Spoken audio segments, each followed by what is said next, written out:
और अब आप ये देखिए कि जब महाकुंभ की भगदड़ में 30 लोगों की मौत हुई, तब पश्चिमी देशों के मीडिया ने इसे दुनिया की सबसे बड़ी खबर बना दिया। लेकिन इसी के बाद जब अमेरिका की एक विमान दुर्घटना में 67 लोगों की मौत हो गई, तो इसी पश्चिमी देशों के मीडिया ने इसे उतनी बड़ी खबर नहीं बनाया है। ये जो दुर्घटना है, ये उस वक्त हुई जब लैंडिंग के दौरान एक यात्री विमान की टक्कर अमेरिका की सेना के एक ब्लैक हॉक हेलीकॉप्टर से हो गई। और इस टक्कर के बाद ये यात्री विमान और ये हेलीकॉप्टर दोनों ही क्रैश होकर एक नदी में गिर गए।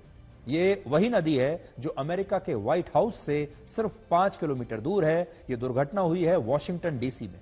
रात भर चले रेस्क्यू ऑपरेशन के बाद भी खुद को सुपर पावर कहने वाला अमेरिका एक भी व्यक्ति को बचा नहीं पाया, क्योंकि जिस नदी में यह विमान और हेलीकॉप्टर क्रैश हुआ, जहां यह गिरा, उसका पानी बर्फीला है, जिसमें कुछ देर के लिए भी कोई इंसान अगर रह जाए तो वो जम जाएगा। इतना ठंडा पानी है। और हो सकता है कि इस घटना में सभी 67 यात्रियों की मौत इस समय हो गई हो, क्योंकि अभी तक यही खबर सामने आ रही कि इसमें कोई नहीं बचा।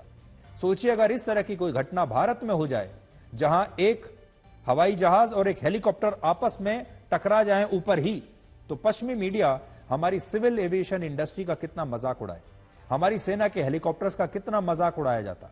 लेकिन सच्चाई यह है कि जैसी घटना अमेरिका में हुई है, इस तरह की लापरवाही वाली घटना तो नेपाल जैसे देशों में भी नहीं होती, जिस नेपाल को लोग कहते हैं कि वहां पर सिविल एविएशन का ट्रैक रिकॉर्ड बहुत खराब है। और इसीलिए जब आप देखेंगे, एक यात्री विमान है जो बम्बार्डियर विमान था, और दूसरा एक मिलिट्री हेलीकॉप्टर है जो ब्लैक हॉक हेलीकॉप्टर कहा जाता है। ये दोनों आसमान में थे, एक दूसरे के सामने आ रहे थे और दोनों एक दूसरे से टकरा गए।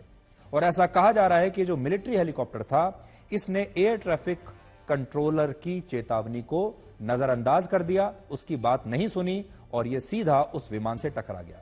ये जो दुर्घटना है जिसमें 67 लोगों के मारे जाने की खबर है, ये पिछले 20 साल में अमेरिका की सबसे भयानक हवाई दुर्घटना मानी जा रही है।